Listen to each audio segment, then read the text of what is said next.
Salut, bienvenue sur la chaîne YouTube du magazine levélourbain.com. Je ne sais pas ce que t'en penses, mais moi j'adore le look de ce vélo. C'est le vélo électrique corde de la marque chinoise Urtopia.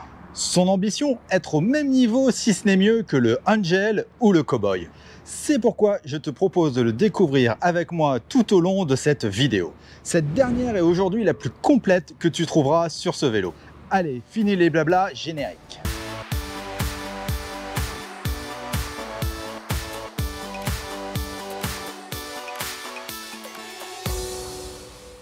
Le Cord est le deuxième vélo de la marque. Celui-ci se veut être plus abordable et surtout il est bourré de technologie. Si tu aimes les vélos électriques connectés à ton smartphone, tu vas adorer. J'en profite pendant que j'ai toute ton attention. Si tu veux m'encourager à faire toujours plus de vidéos, je t'invite à t'abonner à la chaîne en cliquant sur le bouton ci-dessous et à activer la petite clochette pour rien louper de mes prochaines vidéos. C'est gratuit, je te remercie par avance. Avant d'aller tester ce vélo, il faut bien évidemment charger la batterie lithium-ion Samsung de 360 Wh. Pour cela, tu dois la connecter au chargeur de 4 ampères. Soit tu le fais directement sur le vélo, soit tu enlèves la batterie à l'aide de la clé. Rien de plus simple. Dis-toi qu'il te faudra entre 3 et 4 heures pour la recharger complètement. Pour allumer, tu as le choix d'appuyer directement sur le bouton de l'écran central, ou alors via l'application et le Bluetooth. Allez hop, on enlève la béquille, car oui, c'est bête à dire, mais lui, au moins, il a une béquille, et pour une fois, la béquille fait que le vélo n'est pas trop penché. Alors comme d'habitude, je vais te parler du confort du vélo. Donc tu n'as pas de suspension à l'avant, tu n'as pas de suspension à l'arrière. La seule chose qui t'amortit, c'est la selle et les pneus CST, relativement larges, avec une bande réfléchissante qu'il y a dessus.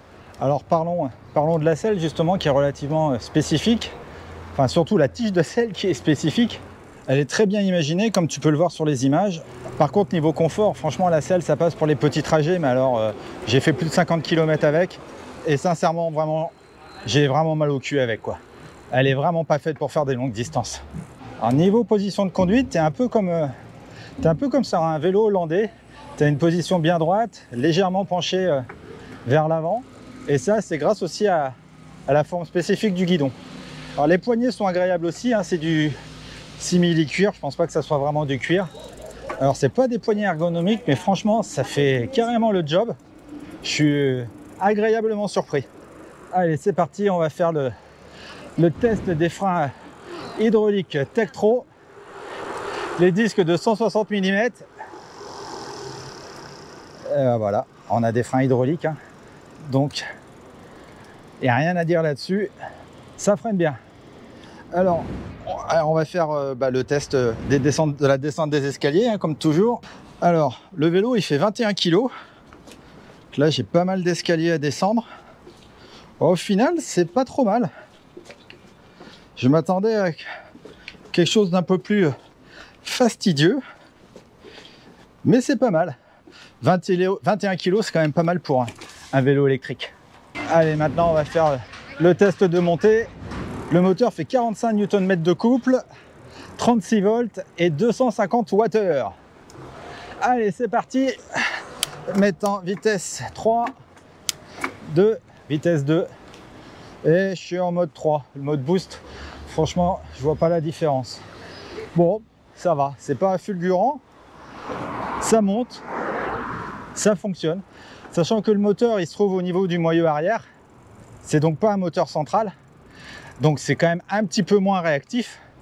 Tiens, en parlant de réactivité, on va voir au bout de combien de tours le vélo, l'assistance se met en place. Allez, c'est parti. Ouais, c'est instantané. Par contre, j'avoue là, c'est instantané. Tu n'as même pas fait un quart de tour de pédale que l'assistance elle se met en route. Et il est associé à un capteur de puissance, mais aussi à la transmission Shimano 8 vitesses. On n'a donc pas une courroie, on a une chaîne relativement classique. Bon, du coup, on va essayer de faire le test du vélo sans assistance. Donc je l'éteins, je vais me mettre directement sur 2. Allez, c'est parti. Allez, voilà, là je suis en 1, 2, 3, 4, 5, 6. Ah, ça commence à être dur, hein. Faut vraiment le lancer là. 7, 8. Ouais, 8, ça fait fonctionner les mollets. Donc on va redescendre un peu. À 4 c'est pas mal. Donc ça le fait. Et comme tu as entendu, hein, les vitesses elles passent super bien. Pas de problème à ce niveau-là. Et ça c'est un plus. Hein. Ça veut dire que tu as un vélo électrique, mais tu as aussi un vélo qui fonctionne si tu n'as plus de batterie. Bon, ça m'est arrivé de tomber en rate de batterie avec ce vélo. J'ai fait 20 bornes sans. Franchement, bon, c'est pas fait pour, mais en tout cas, c'est bien d'avoir des vitesses. Allez, on va se faire le traditionnel départ arrêté. On va voir jusqu'à combien j'arrive à aller. J'ai mis l'assistance turbo. On va bien voir si ça change quand même quelque chose. Et je commence en vitesse 1. C'est parti. Allez, 1, 2, 3, voilà, 5, 6, je suis à 19, 20, 21, 23, 25, 27, 28, 29, 30, 31, 32, 33, 32, 33. Bon, je plafonne un peu à 32, 33. C'est déjà bien, hein?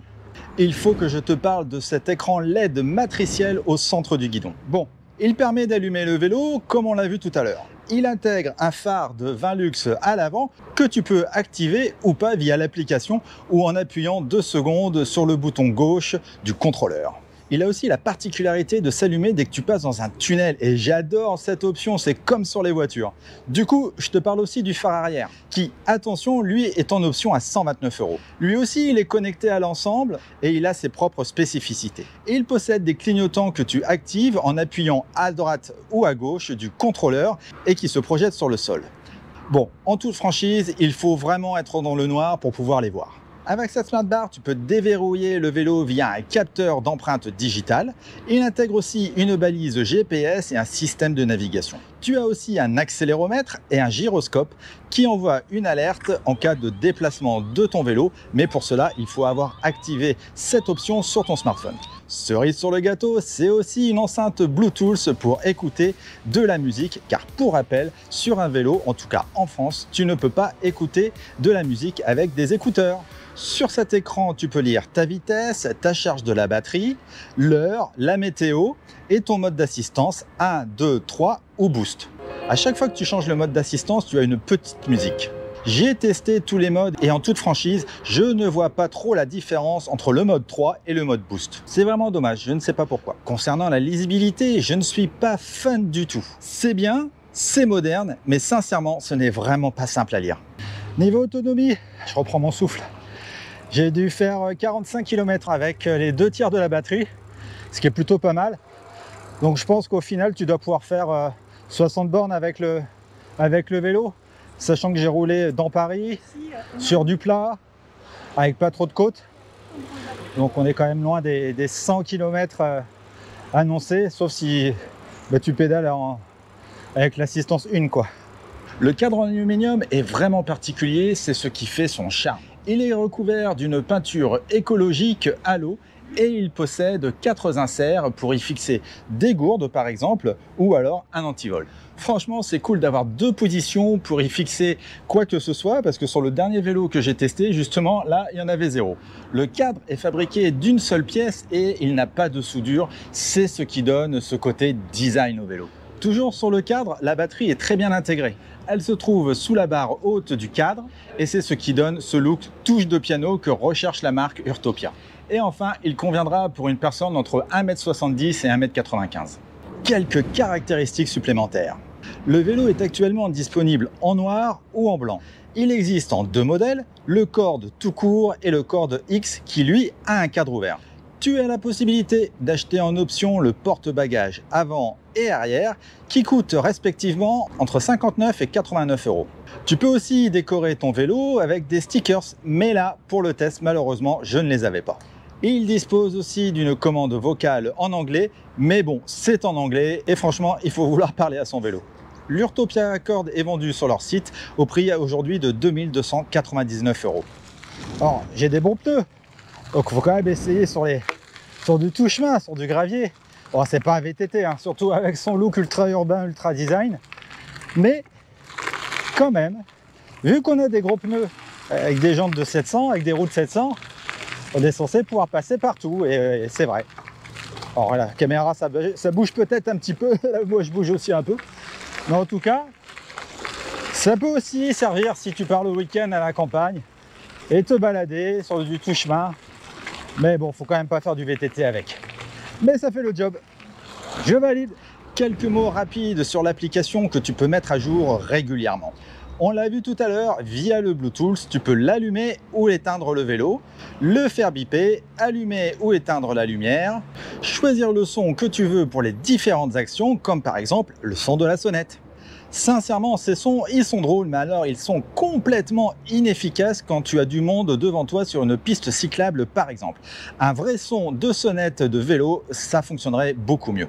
Ensuite, tu as le mode speaker si tu veux parler au vélo en mode Siri et plein d'autres options comme l'allumage des phares automatiques par exemple. Et enfin, tu as un espace communautaire, un écran d'accueil avec tes dernières sorties. Alors, il y a encore plein d'autres petites choses, mais je te laisse les découvrir. Allez, je reprends un peu mon souffle parce que je commence à avoir fait pas mal de bornes là avec le vélo et je voulais te parler des axes d'amélioration parce qu'évidemment, le vélo parfait, il n'existe pas. Il y a un truc que je trouve dommage, c'est que le vélo, tu peux pas l'éteindre complètement. Le vélo, il reste en veille. Par exemple, moi j'ai fait une sortie la dernière fois, il me restait 2/3 de batterie. Une semaine après, j'ai voulu reprendre le vélo, et là, la batterie elle était à plat. Parce que le vélo, il reste en veille. Donc petit conseil, dès que tu n'utilises pas le vélo, enlève la batterie. Sinon, il continue de consommer de la batterie. Je pense que c'est parce qu'il y a le mode alarme. Si jamais tu le bouges et que tu l'as activé. Mais voilà, je trouve ça c'est un peu dommage. Il faudrait avoir un bouton qui vraiment te dit tu l'éteins, ou alors tu le laisses en veille, quoi. Si je devais changer quelque chose, clairement, je change la selle. Vraiment, la selle, j'ai fait 50 km, enfin 40 et quelques, 45 je crois kilomètres la dernière fois. Franchement, j'avais vraiment mal au cul. C'était pas terrible. Donc le premier truc que je vais faire dès que j'ai terminé cette vidéo, selle Royal, ils m'ont envoyé différentes selles à tester et c'est une valeur sûre. Donc j'enlève cette selle là et je mets une selle Royal.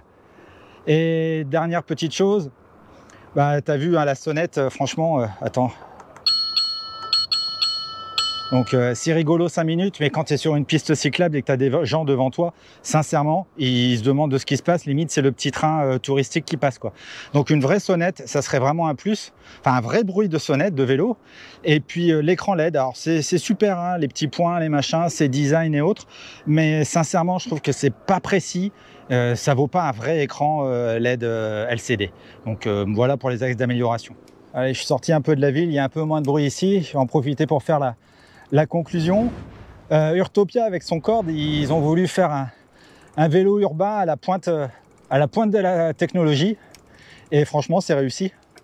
Et la preuve, ils viennent d'intégrer ChatGPT dans la dernière mise à jour, ce qui ajoute de nouvelles fonctionnalités. Sincèrement, ils sont vraiment pas à rougir face à la concurrence, hein, que ce soit du Angel, je le redis, du Cowboy, bon, du VanMoof qui vient d'être sauvé.